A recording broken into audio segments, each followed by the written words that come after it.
Mis hermanos, las lecturas de hoy nos hablan del ayuno y en distintas oportunidades he tenido ocasión de hablar sobre esta práctica tan tradicional y tan necesaria siempre, el santo ayuno, que es muy propio de la Cuaresma y concretamente muy propio del día viernes.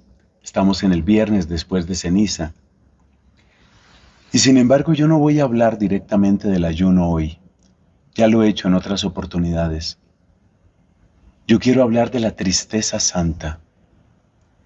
Y la tristeza santa tiene mucho que ver con el lugar donde me encuentro, donde he estado también muchas veces, el confesionario.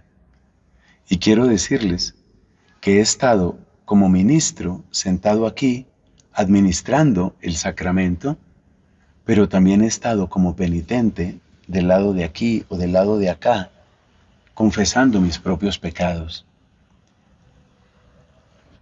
Vamos a hablar de la tristeza santa. La tristeza santa es un don de Dios. Hay muchos santos que han conocido esa tristeza santa. Por ejemplo, el fundador de mi comunidad, Santo Domingo de Guzmán, fue un hombre que conoció muy bien esa tristeza. Él hacía largas, muy largas oraciones en las noches. Y en esas largas oraciones se le oía gemir, llorar, gritar. Por ejemplo, con estas palabras: Señor misericordia, ¿qué será de los pecadores? Tristeza santa. Tristeza santa también la han conocido otros grandes hombres y mujeres que han llorado sus pecados. Recordemos esa expresión tan hermosa que utiliza San Agustín, como él cuenta que después de su conversión, como que se le abrieron los ojos y se dio cuenta de lo mal que había vivido y lloraba mucho, había tristeza.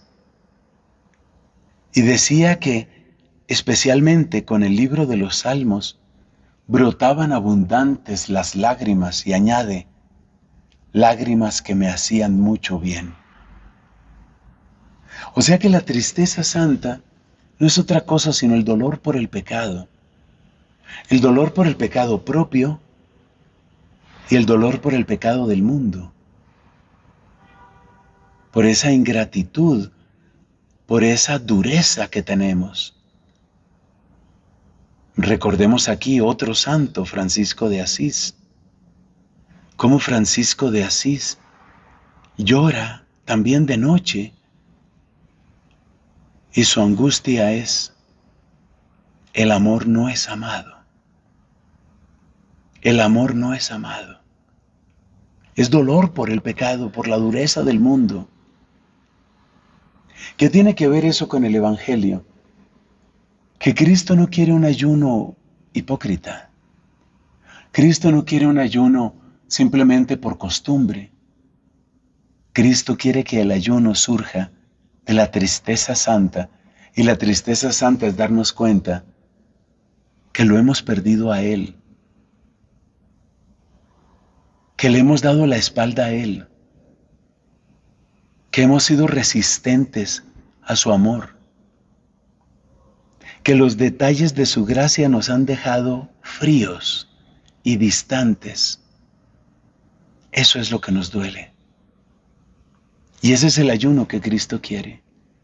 Cristo quiere que primero, por virtud de la predicación, por virtud de la gracia, por virtud del Espíritu obrando en nosotros, alcancemos la tristeza santa. Y así, después de reconocer la tristeza santa, podamos dar el paso para un auténtico ayuno, un ayuno de corazón. Ese ayuno cambia vidas. Ese ayuno nos hace distintos. Y mira la relación con la confesión. ¿Cuáles son los pasos para la confesión? Uno de ellos, ¿cuál es? A ver, nos dicen, examen de conciencia. contrición de corazón, propósito de enmienda, confesión de boca y luego hacer la penitencia. ¿Te diste cuenta cuál era el segundo? Contrición de corazón, tristeza santa, tristeza santa. Nos hace falta eso.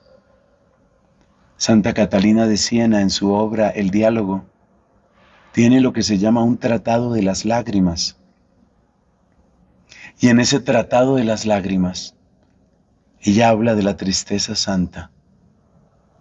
Esa tristeza que despega el alma del pecado, de los malos hábitos, y nos apega al amor de Dios y al plan de Dios.